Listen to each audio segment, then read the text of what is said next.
Vera or the Nihilists by Oscar Wilde. Act 1. Scene: 99 Rue Chernavaya, Moscow. A large garret lit by oil lamps hung from ceiling. Some masked men standing silent and apart from one another. A man in a scarlet mask is writing at a table. Door at back. Man in yellow with drawn sword at it. Knocks heard. Figures in cloaks and masks enter.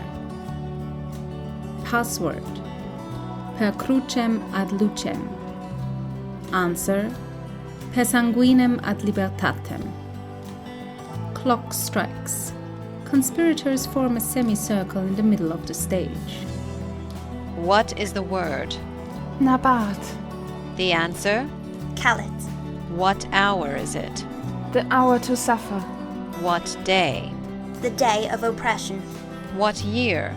Since the revolution of France, the 9th year. How many are we in number?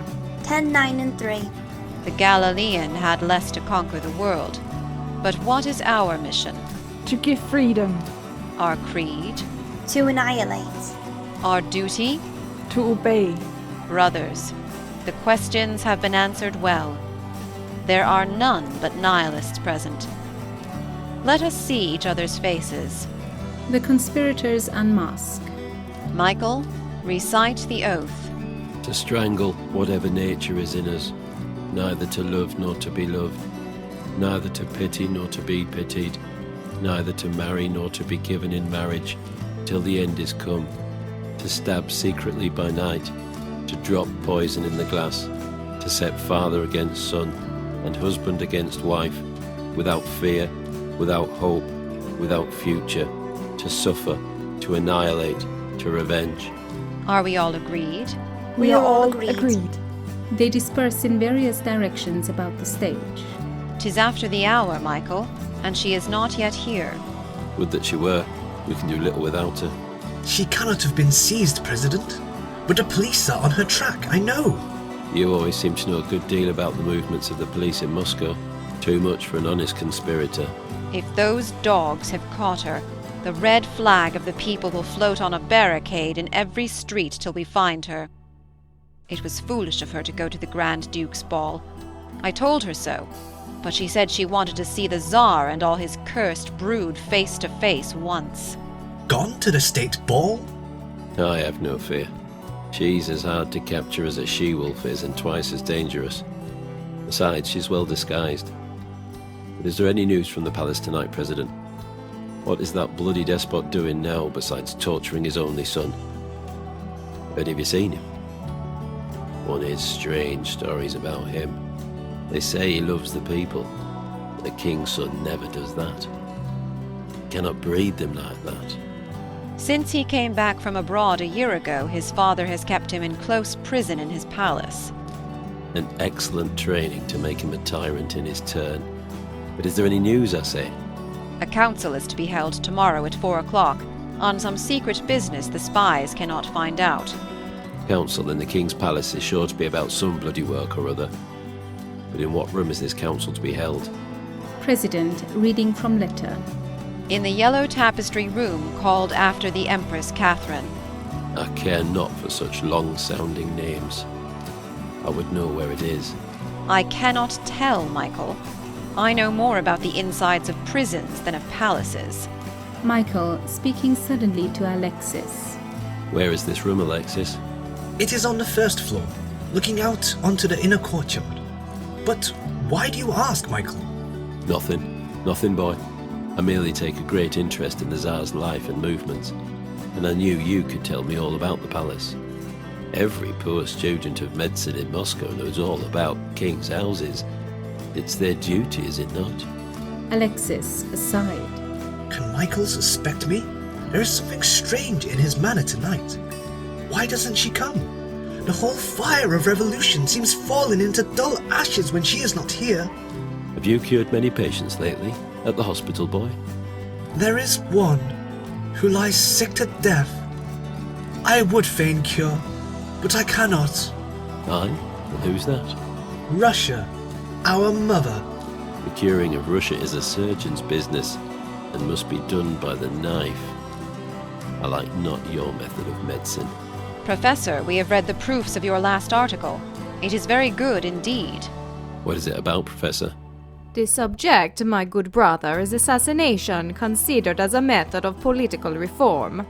I think little of pen and ink in revolutions. One dagger will do more than 100 epigrams.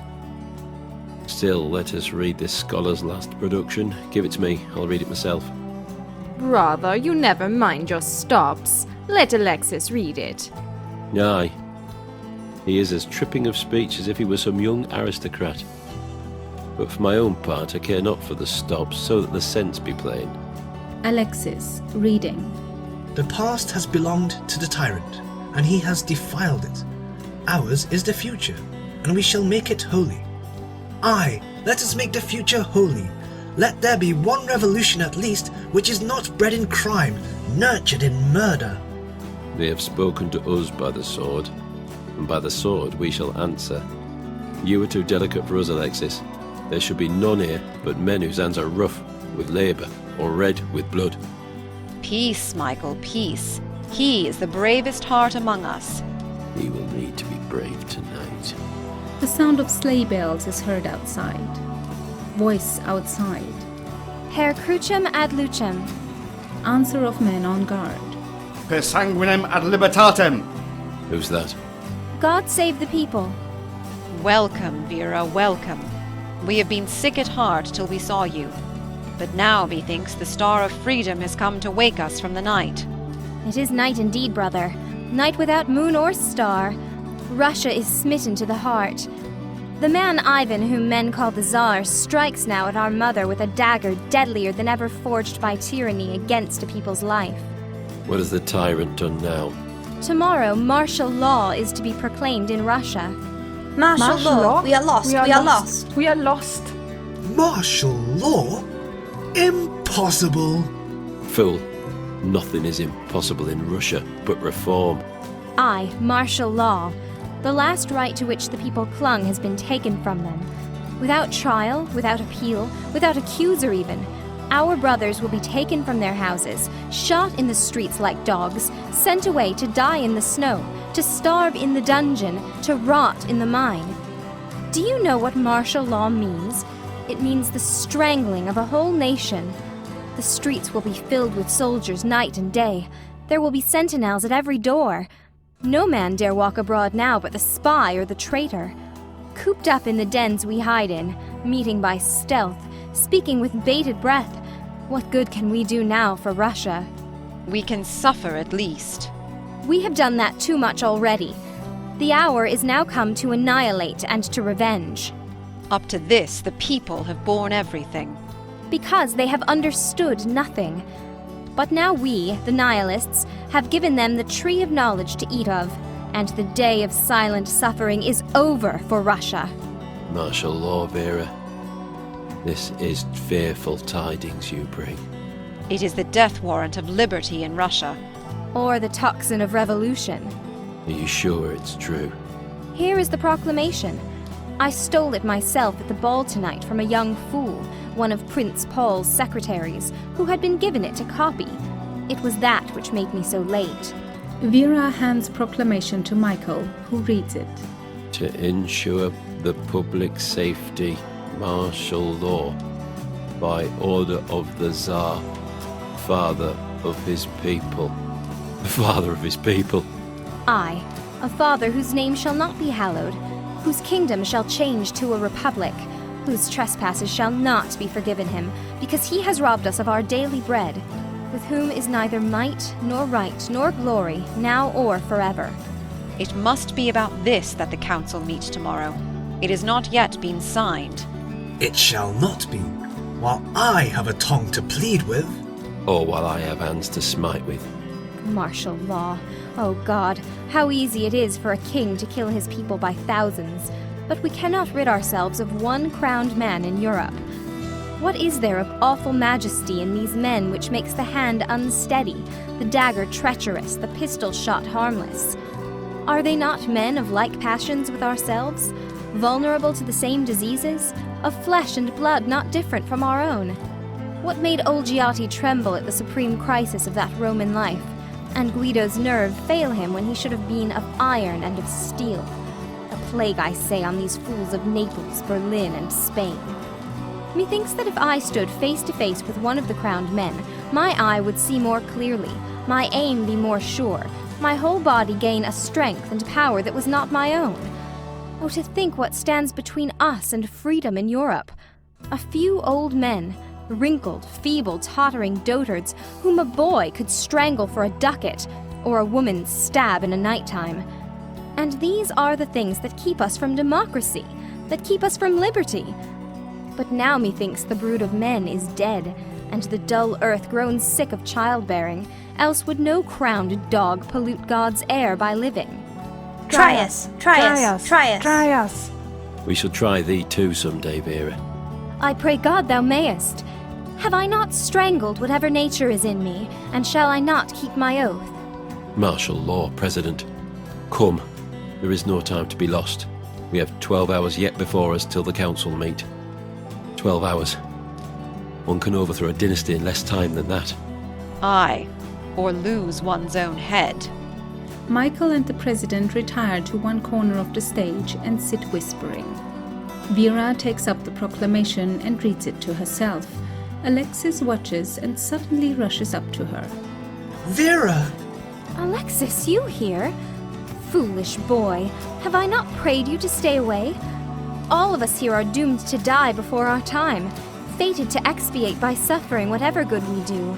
But you, with your bright boyish face, you are too young to die yet. One is never too young to die for one's country. Why do you come here night after night? Because I love the people. But your fellow students must miss you. Are there no traitors among them? You know what spies there are in the university here. Oh, Alexis, you must go. You see how desperate suffering has made us. There is no room here for a nature like yours. You must not come again. Why do you think so poorly of me? Why should I live while my brothers suffer? You spake to me of your mother once. You said you loved her. Oh, think of her. I have no mother now, but Russia. My life is hers to take or give away. But tonight, I am here to see you. They tell me you are leaving for Novgorod tomorrow. I must. They are getting faint-hearted there, and I would fan the flame of this revolution into such a blaze that the eyes of all kings in Europe shall be blinded. If martial law is passed, they will need me all the more there. There is no limit, it seems, to the tyranny of one man, but there shall be a limit to the suffering of a whole people. God knows it. I am with you. But you must not go. The police are watching every train for you. When you are seized, they have orders to place you without trial in the lowest dungeon of the palace. I know it, no matter how. Oh, think how without you the sun goes from our life. How the people will lose their leader, and Liberty her priestess. Vera, you must not go. If you wish it, I will stay. I would live a little longer for freedom, a little longer for Russia. When you die, then Russia is smitten indeed. When you die, then I shall lose all hope. All. Vera, this is fearful news you bring. Martial law? It is too terrible. I knew it not. By my soul, I knew it not. How could you have known it? It is too well laid a plot for that. This great white Tsar, whose hands are red with the blood of the people he has murdered, whose soul is black with his iniquity, is the cleverest conspirator of us all. Oh, how could Russia bear two hearts like yours and his? Vera, the Emperor was not always like this. There was a time when he loved the people. It is that devil whom God curse, Prince Paul Marilovsky, who has brought him to this. Tomorrow, I swear it, I shall plead for the people to the Emperor. Plead to the Tsar? Foolish boy. It is only those who are sentenced to death that ever see our Tsar. Besides, what should he care for a voice that pleads for mercy? The cry of a strong nation in its agony has not moved that heart of stone. Yet shall I plead to him? They can but kill me. Here are the proclamations, Vera. Do you think they will do? I shall read them. How fair he looks. Methinks he never seemed so noble as tonight. Liberty is blessed in having such a lover. Well, President, what are you deep in? We're thinking of the best way of killing bears. And the letters from our brothers at Paris and Berlin. What answer shall we send to them? Had I not strangled nature, sworn neither to love nor be loved, methinks I might have loved him. Oh, I am a fool, a traitor myself, a traitor myself! But why did he come amongst us with his bright young face, his heart aflame for liberty, his pure white soul? Why does he make me feel at times as if I would have him as my king, Republican though I be? Oh, fool, fool, fool! False to your oath, weak as water. Have done.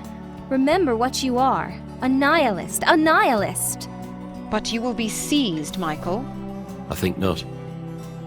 I will wear the uniform of the Imperial Guard, and the colonel on duty is one of us.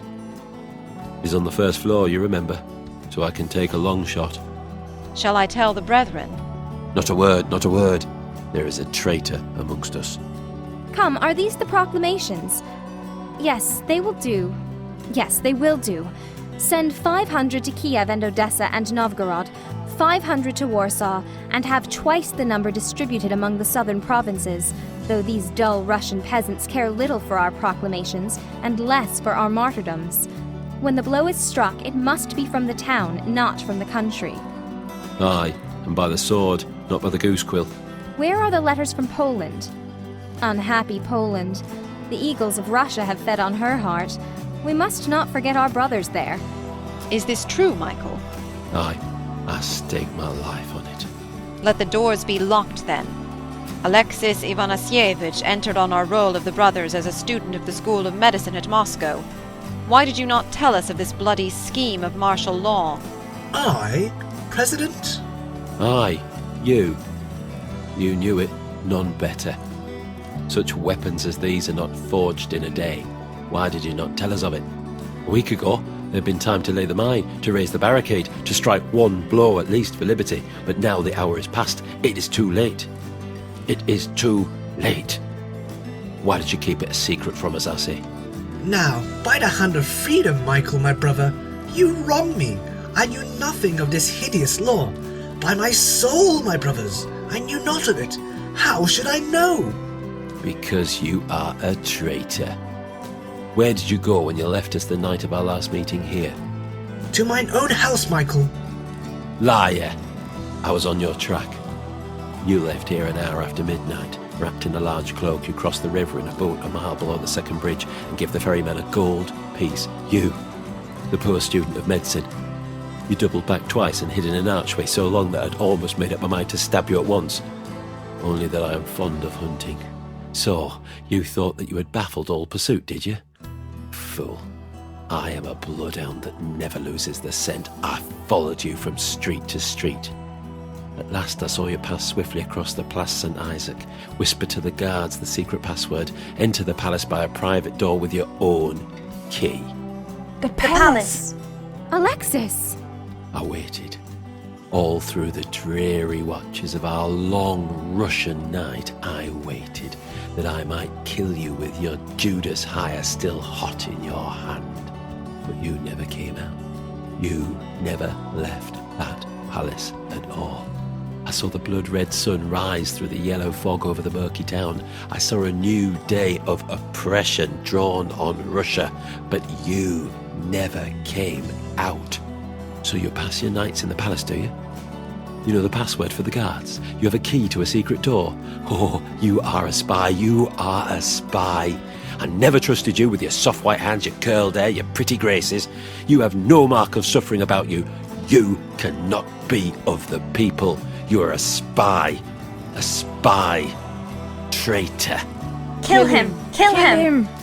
Draw their knives. Vera rushing in front of Alexis. Stand back, I say, Michael. Stand back, all. Do not dare lay a hand upon him. He is the noblest heart amongst us. Kill him! Kill him! He's a spy! Dare to lay a finger on him, and I leave you all to yourselves.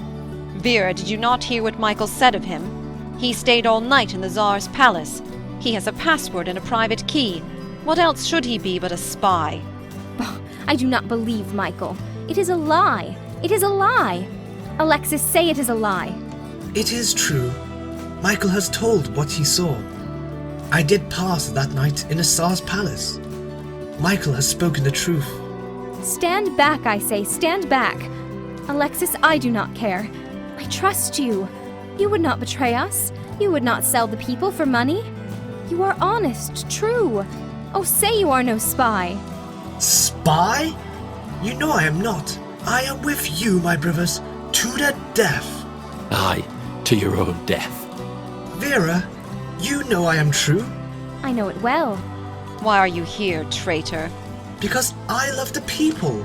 Then you can be a martyr for them. You must kill me first, Michael, before you lay a finger on him. Michael, we dare not lose Vera. It is her whim to let this boy live. We can keep him here tonight. Up to this, he has not betrayed us. Tramp of soldiers outside, knocking at door. Open in the name of the Emperor! He has betrayed us. This is your doing, spy. Come, Michael, come. We have no time to cut one another's throats while we have our own heads to save. Open in the name of the Emperor! Brothers, be masked, all of you.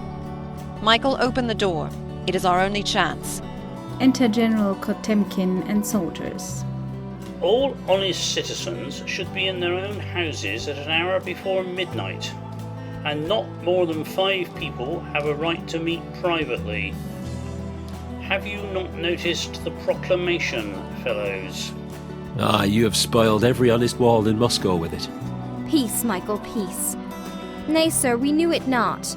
We are a company of strolling players, traveling from Samara to Moscow to amuse His Imperial Majesty the Tsar. But I heard loud voices before I entered. What was that? We were rehearsing a new tragedy. Your answers are too honest to be true. Come, let me see who you are. Take off those players' masks. By St. Nicholas, my beauty, if your face matches your figure, you must be a choice morsel. Come, I say, pretty one. I would sooner see your face than those of all the others. Oh God, if he sees it as Vera, we are all lost. No coquetting, my girl. Come, unmask, I say, or I shall tell my guards to do it for you. Stand back, I say, General Kotemkin. Who are you, fellow, that talk with such tripping tongue to your betters? Alexis takes his mask off. His Imperial Highness, the Tsarevich. The Tsarevich! It is all over. He will give us up to the soldiers. Why did you not let me kill him? Come, we must fight to the death for it. Peace, he will not betray us. A whim of mine, General. You know how my father keeps me from the world and imprisons me in the palace. I should really be bored to death if I could not get out at night in disguise sometimes and have some romantic adventure in town. I fell in with these honest folk a few hours ago. But, Your Highness... Oh, they are excellent actors, I assure you. If you had come in 10 minutes ago, you would have witnessed a most interesting scene. Actors, are they, Prince? Aye, and very ambitious actors too. They only care to play before kings. In faith, Your Highness, I was in hopes I had made a good haul of nihilists. Nihilists in Moscow? General, with you as head of the police? Impossible! So I always tell your Imperial father.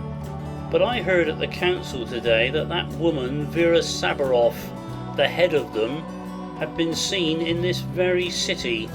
The Emperor's face turned as white as the snow outside. I think I never saw such terror in any man before.